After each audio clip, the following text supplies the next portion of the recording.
Aujourd'hui, on se retrouve pour la partie 2. Alors, il y aura plein de parties sur cette fanfiction parce que je vous rappelle, il y a 41 chapitres, donc ça va être long. Mais du coup, aujourd'hui, on se retrouve pour faire 10 autres chapitres. Donc, du coup, on va s'arrêter chapitre 20 aujourd'hui dans cet épisode. Donc, du coup, voilà, c'est parti. On commence avec le chapitre 11, le plan de la dernière chance. Le quartier général des Sept était plongé dans un silence pesant. La trahison d'Amy avait laissé des traces profondes. Personne... Super, merci. Super, merci beaucoup. Oui, bon, c'est bon, hein, maintenant que...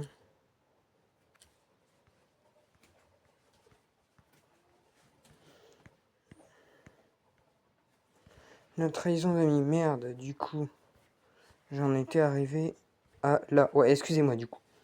Le quartier général des Sept était plongé dans un silence pesant. La trahison d'Amy avait laissé des traces profondes. Personne ne lui faisait encore totalement confiance. Mais si l'intelligence artificielle avait accepté de révéler tout ce qu'elle savait sur le voyageur noir, le stabilisateur du point zéro continuait de fonctionner, mais ses anneaux tournaient de plus en plus lentement. Les scientifiques de l'IO estimaient que la machine ne pourrait maintenir le point zéro en équilibre précaire que quelques jours encore. Les esprits faisaient tout leur possible pour renforcer son énergie, mais même eux semblaient s'épuiser. Au-dessus de l'île, le point zéro brillait par à coup, comme un cœur dont les battements devenaient irréguliers. Dans la salle stratégique, la Fondation réunit tous les membres présents, le gardien, l'institution, Sloan, Singularité, Jones, Dylan, Marcus Hall et Amy, dont l'hologramme restait silencieux. Putain, mais il va m'arriver que des malheurs comme ça, là, durant cette vidéo, ou quoi? L'hologramme restait silencieux au centre de la table. Une immense carte holographique du multivers était projetée devant eux. Une seule région attirait tous les regards, une forteresse noire suspendue entre les réalités, protégée par des champs d'énergie violette. C'était là que le voyageur noir retenait la silhouette prisonnière. Marcus Ose brisa le silence. J'ai étudié toutes les anciennes archives de l'IO. Cette forteresse n'existe dans aucune réalité.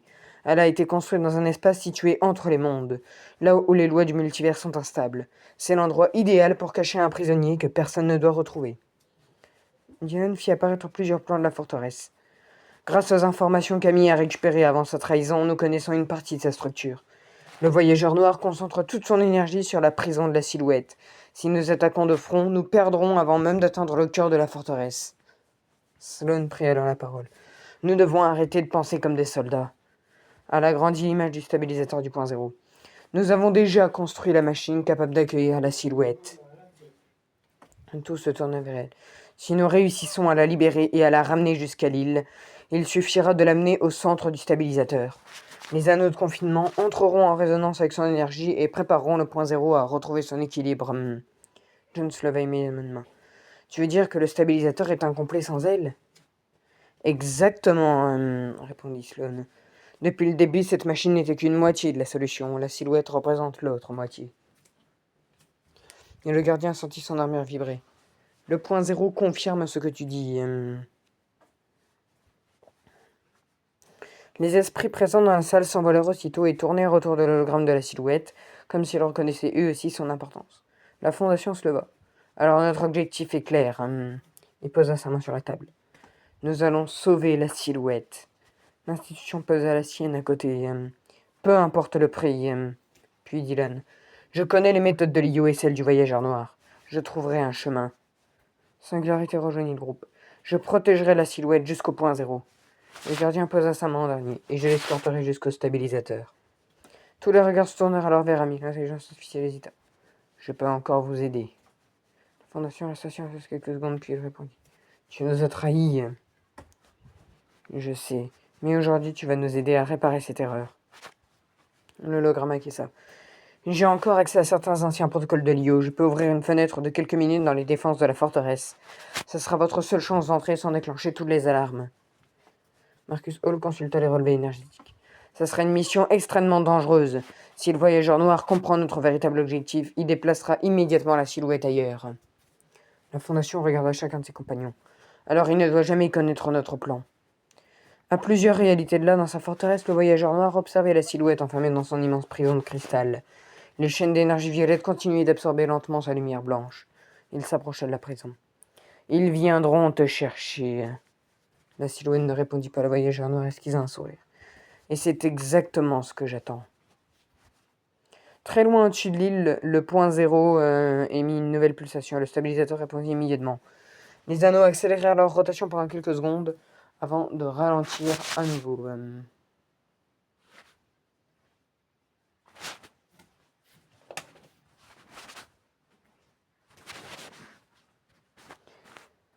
Voilà, ok. Le compte à rebours avait commencé. Dans quelques jours, les 7 lanceraient leur mission la plus périlleuse. Une mission qui déciderait du destin du point zéro et de tout le multivers. Chapitre 12. L'entraînement de singularité. Le compte à rebours continuait. Depuis la mise au point du plan visant à libérer la silhouette, chaque minute comptait. Les relevés du stabilisateur du point zéro indiquaient que la machine remplissait parfaitement son rôle temporaire, mais les ingénieurs de l'IO savaient qu'elle ne pourrait pas maintenir cet équilibre fragile indéfiniment.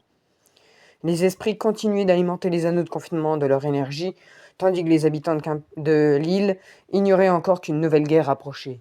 Derrière les murs du quartier général des Sept, chacun se préparait à la mission la plus importante de son existence.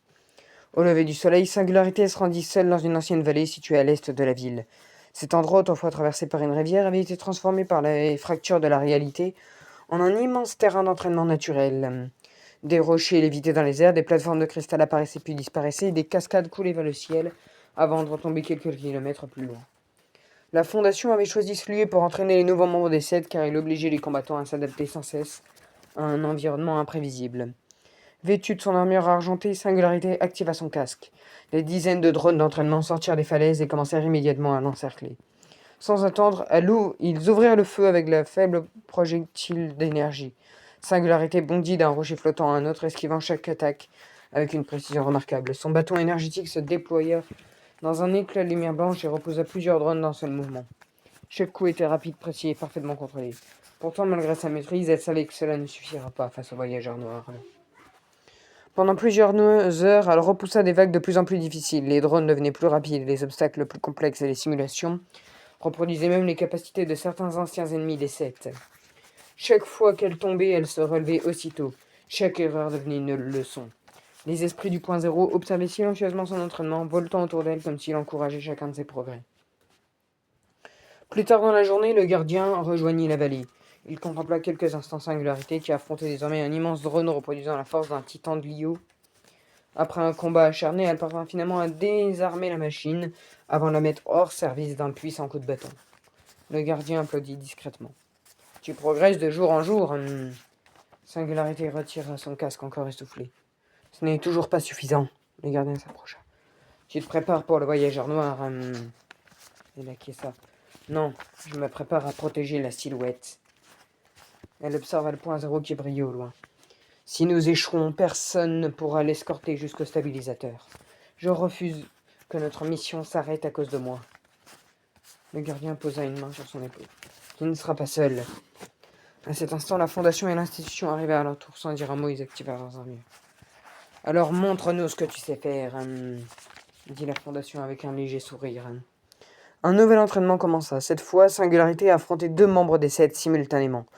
Les échanges furent rapides et spectaculaires. L'énergie bleue du gardien, la puissance de la Fondation, l'expérience de l'Institution et l'agilité de Singularité illuminaient toute la vallée. Pendant de longues heures, ils répétèrent les manœuvres qu'ils utiliseraient lors de l'assaut contre la forteresse du voyageur noir. Formation défensive, extraction d'un allié, couverture du repli et protection du stabilisateur. À la fin de la journée, alors que le soleil disparaissait derrière les montagnes, la Fondation interrompit le combat. « C'est suffisant. » Singularité respirait difficilement, mais elle affichait un sourire satisfait. La Fondation la regarda droit dans les yeux. « Tu es prête. » Avant qu'elle ne puisse répondre, une alarme retentit dans les communicateurs des Sept. La voix de John s'étendit. « Revenez immédiatement au quartier général. Les capteurs viennent de détecter une immense concentration d'énergie près de la forteresse du voyageur noir. » Tous échangèrent un regard inquiet. Quelque chose était en train de changer et personne ne savait si leur plan allait devoir être lancé plus tôt que prévu. Chapitre 13. Les recherches de Sloan. À peine revenus au quartier général, les membres des Sept découvrirent une salle de commandement en pleine effervescence. Les scientifiques de l'IO couraient d'un poste à l'autre, tandis que les hologrammes du multivers se mettaient à jour en permanence. Les capteurs détectaient des variations d'énergie de plus en plus importantes autour de la forteresse du Voyageur Noir, mais un autre phénomène inquiétait davantage Sloane. Les anneaux du stabilisateur du point zéro perdaient progressivement de leur efficacité. Ils maintenaient toujours le point zéro dans un état relativement stable, mais chaque nouvelle impulsion exigeait davantage d'énergie que la précédente. À ce rythme, la machine finirait par atteindre ses limites avant même que la mission de sauvetage ne puisse commencer. Sloane s'isola dans les anciens laboratoires de l'IO, installés sous la base des 7. Elle demanda à Jones, Marcus et Amy de lui donner accès à toutes les archives encore disponibles sur le point zéro, les 7, l'Institut onirique et les civilisations qui avaient étudié cette énergie bien avant eux. Pendant plusieurs jours, elle dormit à peine. Des centaines de documents défilaient devant elle, certains datant de plusieurs milliers d'années. Beaucoup étaient incomplets, d'autres volontairement effacés, mais Sloane refusait d'abandonner.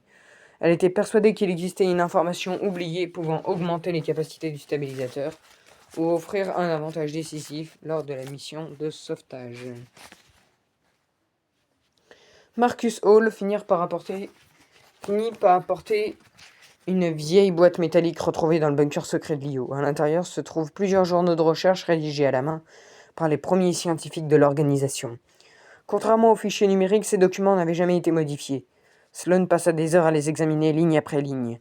Au fil de sa lecture, elle découvrit que les premiers chercheurs avaient identifié une étrange matière cristalline née directement des pulsations du point zéro. Ils l'avaient baptisé le cristal originel. Selon leur observation, ce matériau possédait une propriété unique. Il pouvait absorber les fluctuations les plus violentes du point zéro sans se désintégrer. John s'approcha de la table. Tu crois que ce cristal existe encore ? Sloane hocha lentement la tête.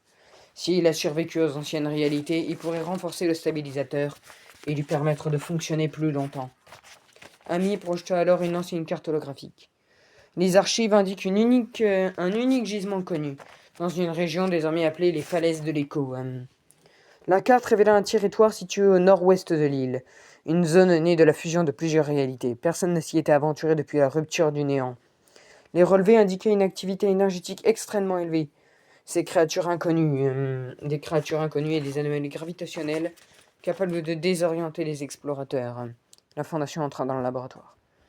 Alors nous avons une nouvelle mission. Sloane secoua la tête. Pas encore. Elle fixa le point zéro à travers la grande verrière. Nous ignorons si le cristal originel est toujours là. Et nous ne savons pas non plus si le voyageur noir connaît son existence. Si nous envoyons une équipe sans préparation, nous risquons de tomber dans un piège. Le gardien sentit alors le fragment de son armure vibrer. Les esprits du point zéro apparurent autour de lui et se dirigèrent lentement vers les cartes des falaises de l'écho. Ils tournèrent plusieurs fois au-dessus de cette région avant de pousser un petit chant cristallin. Singularité observa les créatures lumineuses.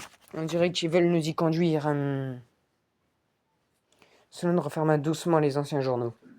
Alors nous partirons à l'aube. Elle regarda chacun des membres des 7.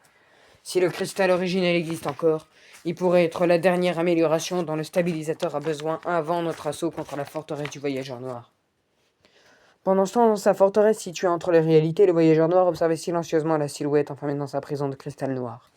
Sans dire un mot, il fit apparaître un ancien hologramme montrant exactement la même région, les falaises de l'écho. Un sourire se dessina sous son casque. « Tu crois encore que tu peux leur venir en aide ?» Il leva la main et plusieurs portails violets s'ouvrirent autour de lui. « Qu'ils viennent donc chercher le cristal originel. » Sa voix résonna dans la forteresse. « Je les y attendrai. » La prochaine étape de la guerre venait d'être choisie. Chapitre 14. Le sauvetage de la silhouette et le cristal originel. À l'aube, les 7 étaient prêts. La Fondation, le Gardien, l'Institution Singularité, Sloane, Jones, Dylan et Marcus se tenaient devant le portail dimensionnel construit par l'IO. Les esprits du point zéro tournoyaient autour d'eux comme s'ils comprenaient que cette mission déciderait de l'avenir du multivers. Sloane avait élaboré un plan audacieux. Pendant qu'une équipe infiltrerait la forteresse du Voyageur Noir pour libérer la silhouette, une seconde se rendrait aux falaises de l'écho afin de récupérer le cristal originel. Les 2 missions devraient se terminer exactement au même moment. Si l'une échouait, l'autre deviendrait inutile. La Fondation, Singularité, le Gardien et Dylan traversèrent le premier portail en direction de la forteresse. Dès leur arrivée, ils découvrirent un immense complexe suspendu dans le vide entre les réalités. Des tours noires s'élevaient vers un ciel sans étoiles, tandis que des rivières d'énergie violette parcouraient les murs. Les 4 héros progressèrent discrètement entre les défenses ennemies, utilisant les anciens codes de Dylan pour désactiver plusieurs systèmes de sécurité. Les esprits les guidaient silencieusement, évitant chaque patrouille du Voyageur Noir. Au même instant, Sloan, Jones, l'institution et Marcus atteignirent les falaises de l'écho. Le paysage semblait irréel. D'immenses colonnes de cristal bleu jaillissaient du sol, flottant parfois dans les airs. Des éclairs de lumière traversaient continuellement la vallée et chaque pas faisait résonner un étrange écho venu des profondeurs de la montagne. Au centre de cette région reposait un gigantesque cristal d'un bleu éclatant, plus pur que tout ce que Sloan avait imaginé. Le cristal originel, murmura-t-elle. Mais avant qu'il puisse s'en approcher, plusieurs réalités nées des anomalies surgirent des falaises. Les soldats de l'IO ouvrirent le feu pendant que l'institution protégeait Sloan. Jones utilisa les drones de reconnaissance pour détourner les monstres, tandis que Marcus activait d'anciens dispositifs capables de contenir temporairement leur énergie. Profitant de cette ouverture, Sloan atteignit enfin le cristal originel et plaça autour de lui un dispositif de confinement. Une intense lumière bleue envahit toute la vallée avant que le cristal ne soit lentement extrait de son socle. Dans la forteresse, la Fondation et son équipe arrivèrent enfin devant la prison de la Silhouette. Les chaînes de cristal noir continuaient d'absorber sa lumière, mais lorsqu'elle aperçut les 7, elle leur releva lentement la tête. Dylan utilisa un ancien outil LIO pour neutraliser les verrous énergétiques, tandis que Singularité détruisait les générateurs alimentant la prison. Les gardiens plaça ses mains contre les chaînes noires. Son fragment entra immédiatement en résonance avec celui de la Silhouette. Une immense onde bleue traversa la forteresse, les chaînes commencèrent à se fissurer. Dans un grondement assourdissant, la prison éclata en milliers de fragments noirs. La Silhouette était libre. Elle s'effondra, affaiblie par sa longue captivité. Singularité la rattrapa avant qu'elle ne tombe dans le vide. Nous sommes venus vous ramener chez vous. La Silhouette leva faiblement les yeux. Le point zéro vous attend. Et au même instant, une voix résonna dans toute la forteresse. Je savais que vous viendriez. Le voyageur noir apparut au sommet d'un immense escalier, entouré d'une énergie violette plus puissante que jamais. Derrière lui, des dizaines de guerriers des ténèbres sortirent des portails noirs. Vous avez obtenu ce que vous vouliez, déclara-t-il calmement. Son regard se posa sur la Silhouette, puis sur le cristal originel que Sloan transportait désormais grâce au portail de retour. Et c'est exactement ce que je voulais. La Fondation comprit immédiatement. C'était un piège. Le voyageur noir leva lentement la main. Les portails commencèrent à se refermer autour des 7. Leur fuite allait être bien plus difficile que leur infiltration. Et la plus grande bataille de la saison était sur le point de commencer. Chapitre 15. La connexion de la Silhouette. La bataille contre le voyageur noir avait été d'une violence inouïe. Grâce à une combinaison des pouvoirs du gardien, des portails de l'institution, des stratégies de Dylan et des inventions de Sloan, les 7 étaient finalement parvenus à s'échapper de la forteresse en emportant la Silhouette et le cristal originel. Le voyageur noir avait tenté de les poursuivre à travers les failles du multivers, mais les esprits du point zéro avaient sacrifié une grande partie de leur énergie pour refermer les portails derrière eux. Lorsque le dernier passage se referma, une immense silhouette tomba sur l'île. Un immense silence tomba sur l'île. Pour la première fois depuis des semaines, l'espoir semblait renaître. À peine revenu du quartier général, Sloan ordonna que le cristal originel soit transporté au cœur du stabilisateur. Pendant plusieurs heures, les ingénieurs de l'IO et les scientifiques des 7 travaillèrent sans interruption. Le cristal fut placé dans un immense réacteur situé sous la plateforme principale, où il commença immédiatement à diffuser une énergie bleue d'une pureté exceptionnelle. Les anneaux du stabilisateur retrouvèrent une vitesse de rotation régulière et les fluctuations les plus violentes du point zéro diminuèrent encore davantage. Pourtant, Sloan restait concentrée. Elle savait que cette amélioration ne représentait que la première étape. Au centre du laboratoire médical, la Silhouette reprenait lentement des forces. Les longues semaines passées dans la prison du voyageur noir avaient considérablement affaibli son énergie. Les esprits du point zéro l'entouraient sans interruption, lui transmettant une partie de leur lumière. Lorsqu'elle ouvrit enfin les yeux, toute la salle fut envahie par une douce lueur blanche. Le gardien sentit immédiatement son fragment entrer en résonance avec cette énergie. Il comprit que le moment attendu depuis le début de leur quête était enfin arrivé. La Fondation, l'Institution, Singularité, Jones, Dylan, Marcus, Sloan et Amy accompagnèrent la Silhouette jusqu'à la grande plateforme où se dressait le stabilisateur du point zéro. Les habitants de l'île observèrent la scène depuis les rues, conscients qu'ils assistaient à un événement historique. Les immenses anneaux métalliques tournaient lentement autour du point zéro, tandis que le cristal originel brillait au cœur de la machine comme une étoile. Sloan s'avança devant les commandes principales. « Tout est prêt. Elle regarda la Silhouette. « Il ne reste plus qu'à établir la connexion. » La Silhouette acquiesça silencieusement. Elle monta lentement les marches menant à la plateforme centrale. À chacun de ses pas, les esprits illuminaient le chemin. Arrivée devant le noyau du stabilisateur, elle posa délicatement ses 2 mains sur un ancien socle de cristal prévu pour accueillir son énergie. Pendant quelques secondes, il ne se passa rien. Puis une immense colonne de lumière blanche s'éleva vers le ciel. Les anneaux du stabilisateur accélérèrent progressivement. Le cristal originel répondit immédiatement, projetant une énergie bleue qui se mélangeait à la lumière de la silhouette. Les deux puissances entrèrent en parfaite résonance. Des milliers de symboles inconnus apparurent sur toute la structure, révélant que la machine avait toujours été conçue pour fonctionner avec cette connexion. Les scientifiques applaudirent en voyant les relevés. La connexion est établie, s'exclama Jones. Amy confirma aussitôt les données. Synchronisation réussie. Le stabilisateur fonctionne désormais à 100% de ses capacités prévues. Les derniers résultats avant de sourire légèrement. Le point zéro n'est pas encore stabilisé. Tous le regardèrent. Mais maintenant, nous avons enfin réuni tous les fragments nécessaires. Le stabilisateur, le cristal originel et la silhouette. Lorsque le moment viendra, nous pourrons lancer la procédure finale. La silhouette retira lentement ses mains du socle. Je sens le point zéro. Sa voix était calme. Il lutte encore, mais il n'est plus seul. Le gardien leva les yeux vers la sphère bleue qui flottait au-dessus de l'île. Pour la première fois depuis le début de la saison, son énergie paraissait plus douce, comme si elle répondait à la présence de la silhouette. Mais très loin de là, dans les profondeurs de sa forteresse endommagée, le voyageur noir observait la scène grâce à un ancien dispositif de surveillance. Il vit la connexion s'établir entre la silhouette et le stabilisateur. Il ne manifesta ni colère ni surprise, seulement un léger sourire. Parfait. Sa voix résonna dans la salle vide. Tout se déroule exactement comme prévu. Puis il se tourna vers une immense porte noire couverte de symboles anciens. Derrière cette porte, quelque chose frappa lentement, une fois, puis une deuxième. Le voyageur noir posa une main sur le mécanisme. Il est presque temps de te réveiller. Chapitre 16. Le défi du visiteur. La connexion entre la silhouette et le stabilisateur du point zéro avait redonné espoir aux habitants de l'île. Les anneaux de la gigantesque machine tournaient désormais avec une précision parfaite, alimentés par le cristal originel et par l'énergie de la silhouette. Pourtant, malgré ces progrès, le point zéro continuait d'émettre des puissantes pulsations. Elles étaient moins violentes qu'auparavant, mais elles rappelaient à tous que la procédure finale de stabilisation n'avait pas encore été lancée. Les 7 poursuivaient leurs préparatifs, convaincus que le voyageur noir ne tarderait pas à contre-attaquer. Au lever du soleil, toutes les communications du quartier général furent brusquement interrompues. Les écrans s'éteignirent avant de se rallumer en affichant un seul message.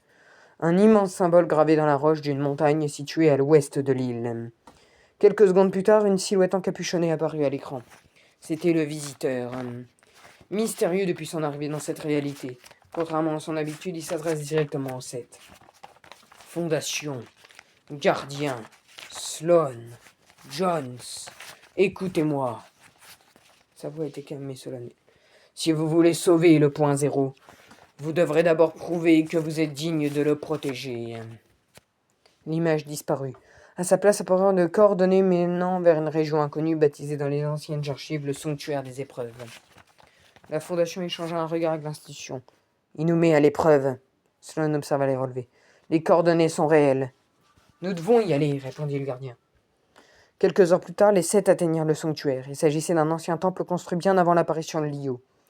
Des statues gigantesques entouraient une vaste arène circulaire au centre de laquelle flottait un cristal identique à ceux qui alimentaient le stabilisateur. Les esprits du point zéro s'arrêtèrent à l'entrée du temple. Aucun d'eux n'osa franchir le seuil. Le visiteur les attendait au centre de l'arène. Toujours masqué, toujours silencieux, il leva lentement la tête. Depuis votre arrivée, vous avez remporté des batailles. Il observa chacun des membres des 7. Mais la force seule ne protège pas une réalité. D'un geste de la main, il activa les mécanismes du temple. Les portes se refermèrent, le sol commença à bouger.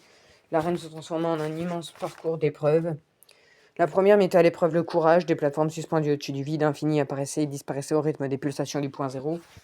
Singularité franchit l'obstacle la première, guidant les autres jusqu'à la sortie. La deuxième épreuve testait la sagesse. Sloan, Marcus et Amy devaient résoudre une ancienne énigme laissée par les bâtisseurs du sanctuaire. Après plusieurs minutes de réflexion, ils réussirent à réaligner les symboles du point zéro, ouvrant le passage suivant. La troisième épreuve demandait une confiance absolue. Le gardien, la fondation, Diane et l'institution furent séparés par des murs d'énergie et durent coopérer sans se voir, uniquement grâce à leur voix et à leur confiance mutuelle. Après un long effort, ils parvinrent à synchroniser leurs actions et les barrières disparurent. Enfin, les 7 retrouvèrent le visiteur dans la salle finale.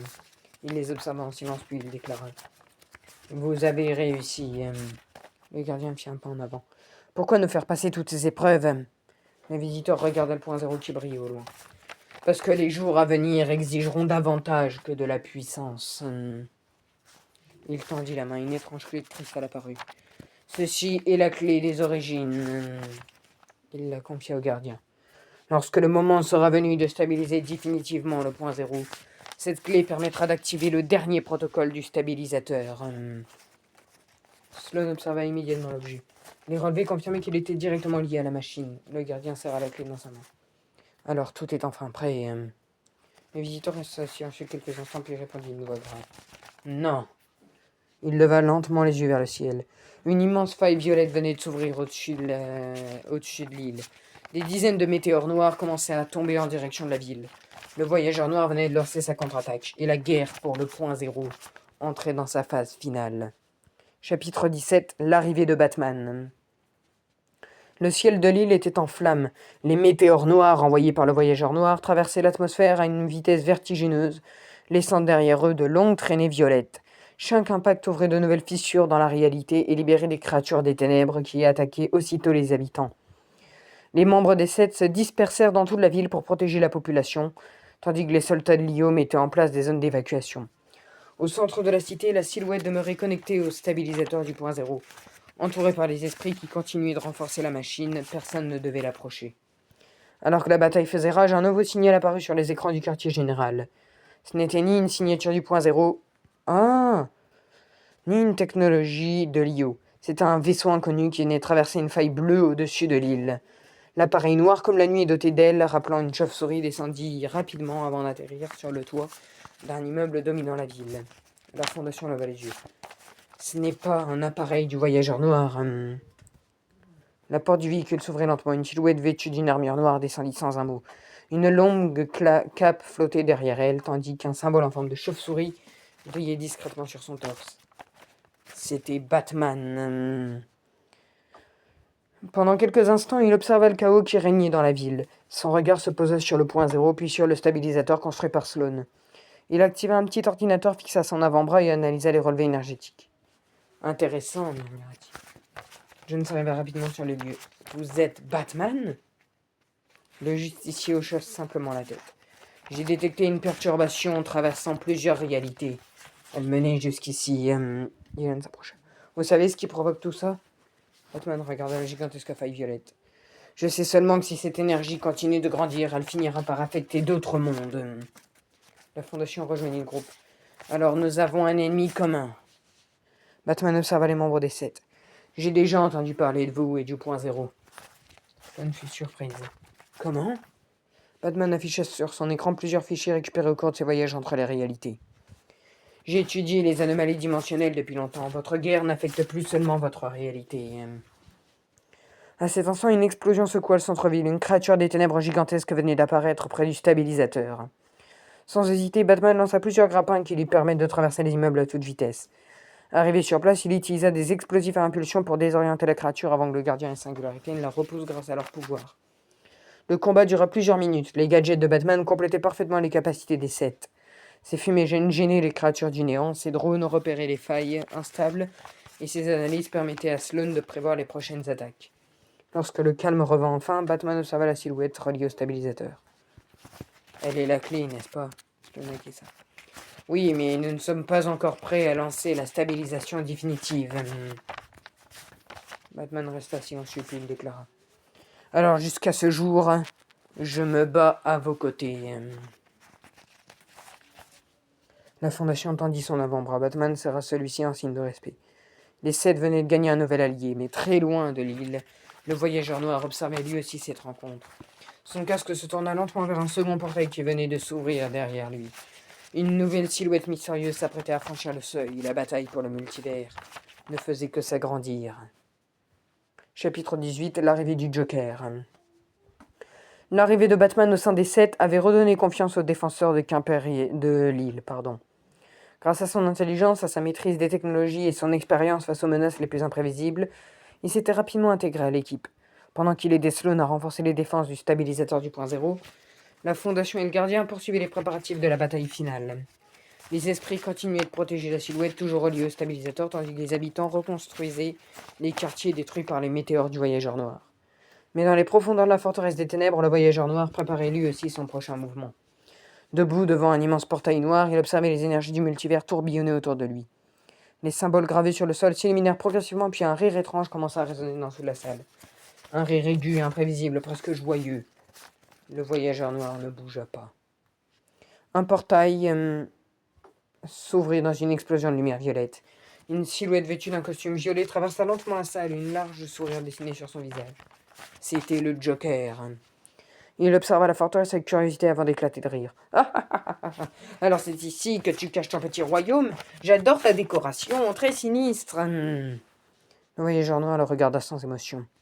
Tu sais pourquoi je t'ai fait venir. Le Joker fit tourner une carte à jouer entre ses doigts. Bien sûr, semer le chaos, c'est un peu ma spécialité. Le voyageur noir s'approcha.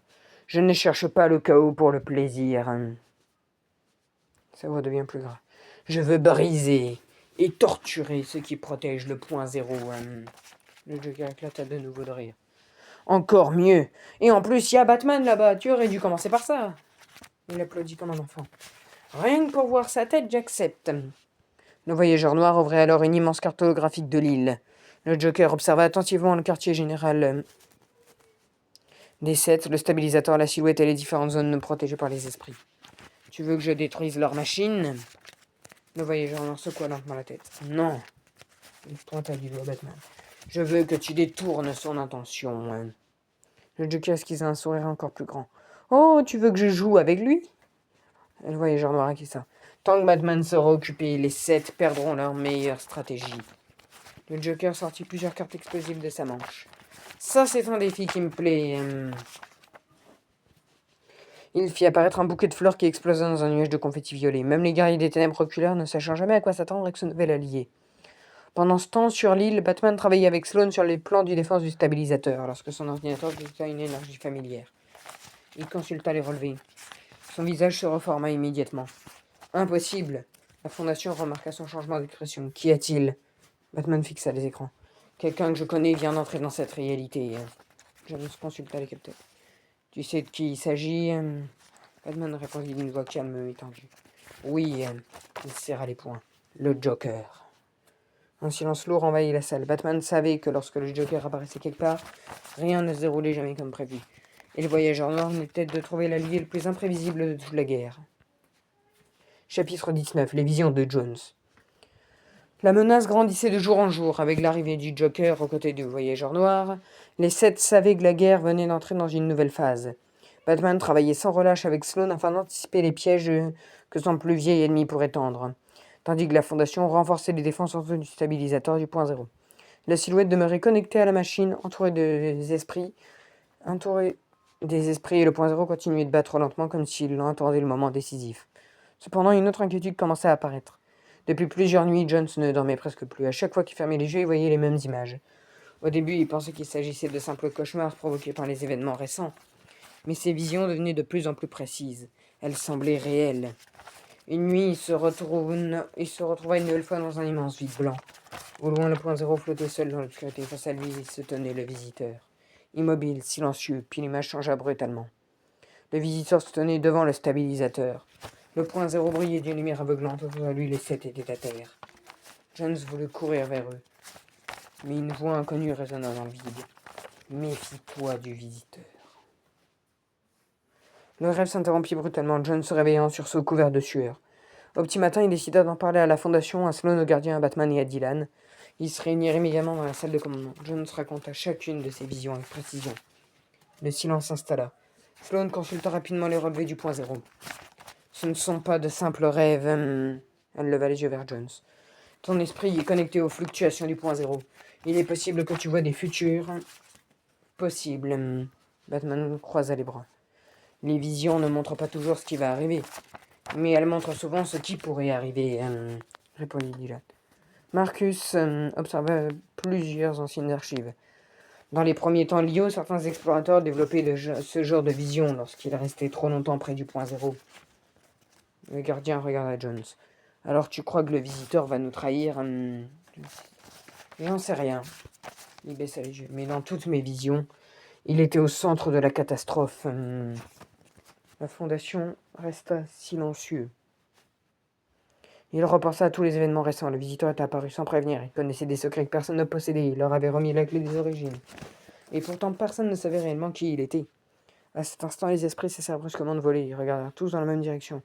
Le visiteur venait justement d'arriver au quartier général, comme s'il savait qu'on parlait de lui. Il entrait calmement dans la salle. Vous semblez préoccupé.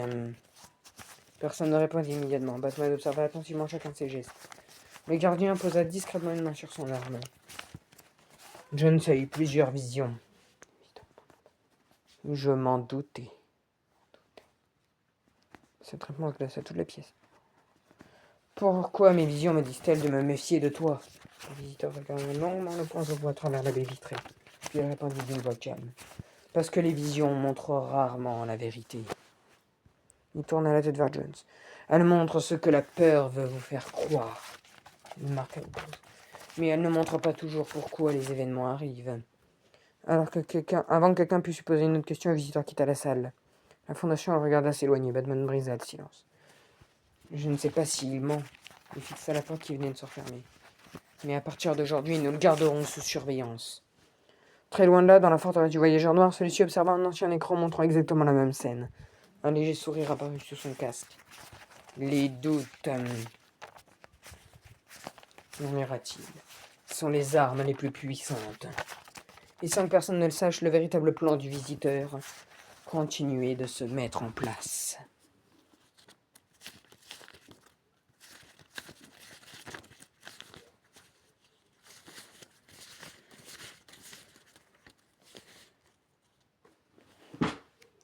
Chapitre 20 et dernier de cet épisode, la méfiance de Jones. Depuis les visions qu'il avait reçues, Jones n'était plus le même.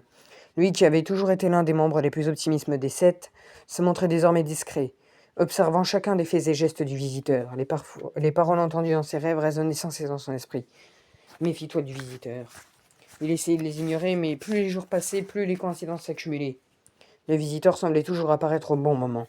Il connaissait les informations que personne ne lui avait communiquées. Il disparaissait parfois pendant plusieurs heures sans prévenir, puis revenait avec de nouveaux conseils ou de nouvelles mises en garde. À plusieurs reprises, Jones remarqua qu'il contemplait le point zéro pendant de longues minutes, immobile, comme s'il écoutait une voix que les autres ne pouvaient pas entendre. Chaque fois que Jones tentait de lui poser une question, le visiteur répondait avec calme, mais sans jamais révéler toute la vérité. Déterminé à comprendre ce qui se passait, Jones décida de mener sa propre enquête. Sans prévenir la Fondation, il demanda discrètement l'aide de Batman. Le justicier accepta immédiatement. Tous deux commencèrent à analyser les déplacements du visiteur grâce aux anciens satellites de Liu et au système de surveillance des 7. Les résultats étaient étranges. À plusieurs reprises, le visiteur avait quitté le quartier général au milieu de la nuit pour se rendre dans des lieux où les capteurs ne détectaient aucune activité. Pourtant, lorsqu'il inspectait ces endroits le lendemain, il retrouvait parfois de faibles résidus d'énergie inconnue. Batman étudia attentivement ses relevés. Cette signature énergétique ne ressemblait ni à celle du point zéro, ni à celle du voyageur noir. Jones fronça les sourcils. Alors d'où vient-elle? Batman secoua la tête. Je n'en sais rien, mais le visiteur nous cache quelque chose. Pendant ce temps, Sloane poursuivait les derniers réglages du stabilisateur. Grâce au cristal originel et à la connexion de la silhouette, la machine fonctionnait mieux que jamais. Les esprits continuaient de renforcer son énergie, tandis que la Fondation préparait les défenses en vue d'une nouvelle attaque du voyageur noir. Personne ne remarqua l'absence de Jones et de Batman qui poursuivaient leur enquête jusqu'à tard dans la nuit. Le lendemain, Jones décida de suivre personnellement le visiteur. Caché derrière les ruines d'un ancien bâtiment, il observa celui-ci quitter discrètement le quartier général et s'enfoncer dans une forêt née des fractures de la réalité. Le visiteur s'arrêta au centre d'une clairière où flottait une petite faille bleutée. Il ne prononça aucun mot et resta simplement debout, observant la faille pendant plusieurs minutes. Jones retint son souffle. Puis, sans prévenir, le visiteur tourna lentement la tête dans sa direction. « Tu peux sortir de ta cachette. Surpris, Jones s'avança lentement. « Tu savais que je te suivais depuis que tu as quitté la base. » Un silence s'installa. Jones le regarda droit dans les yeux. « Pourquoi nous caches-tu autant de choses ?» Le visiteur ne répondit pas immédiatement. Il contemplait une dernière fois la petite feuille lumineuse. « Certaines vérités ne peuvent être révélées avant leur heure. Et si cette heure n'arrivait jamais ?» demanda Jones. Le visiteur posa enfin son regard sur lui. « Elle arrivera. » Sa voix était toujours aussi calme. « Mais si je parle trop, je risque de provoquer exactement ce que j'essaye d'empêcher. » Jones resta perplexe. Cette réponse ne faisait qu'augmenter ses soupçons. Le visiteur repartit ensuite vers le quartier général sans ajouter un mot.